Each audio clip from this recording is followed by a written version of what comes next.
Viewers मेरे साथ मौजूद हैं होगी कि जानी पहचानी शख्सियत इसरार अहमद एडवोकेट साहब। बाकी जानते हैं इनकी कहानी इन्हीं की जुबानी। अस्सलाम वालेकुम इसरार भाई। वालेकुम सलाम जी जान भाई। बहुत शुक्रिया सर, आपने आज न्यूज़ को टाइम दिया। थैंक यू अतीक भाई।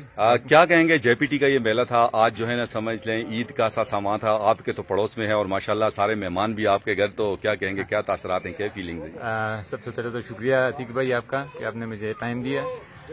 इस वजह से तो मेरा फर्ज था, हमारा फर्ज था कि हमने हॉस्पिटलिटी जो है वो अपना फर्ज अदा किया। दूसरा जेपीटी टूर्नामेंट का ये बहुत बड़ा इवेंट था, अग्रोर लेवल पे नहीं बल्कि मैं कहता हूँ कि केपीके लेवल का एक बहुत अच्छा इवेंट था। और इसमें खासकर जो है जो अहम रोल प्ले किया है अपने वसीम भाई ने और बाबर शरीफ भाई ने, सब लोगों ने यहाँ पे मिलकर जो इस इवेंट को कामयाब किया है। और हम उम्मीद करते हैं कि फ्यूचर में भी इंशाल्लाह वो ऐसे इवेंट का इनेकाद करेंगे।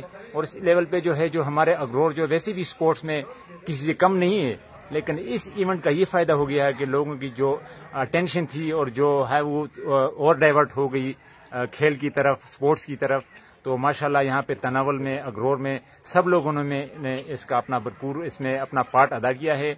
और मैं एक दफ़ा फिर जो है इस कमेटी जो है जो ऑर्गेनाइजर हैं सबका मशकूर हूँ कि अग्रोर लेवल पे पहली दफ़ा इन्होंने कि ऐसे इवेंट का इनेकाद किया है कि जिसको हर बंदा अप्रिशिएट करता है। जी माशाल्लाह, बहुत शुक्रिया सर। वली बाग में तो फर्स्ट टाइम आया हूँ, बड़ा मजा आया माशाल्लाह। इंशाल्लाह स्पेशली कभी आएंगे, वली बाग की जो तारीख है, हिस्ट्री है वो, और हमारे जो बुजुर्ग हैं आपके, उन पे इंशाल्लाह बात करेंगे। बहुत शुक्रिया। इंशाल्लाह, वेलकम आपको जी। Thank you so much. Thank you.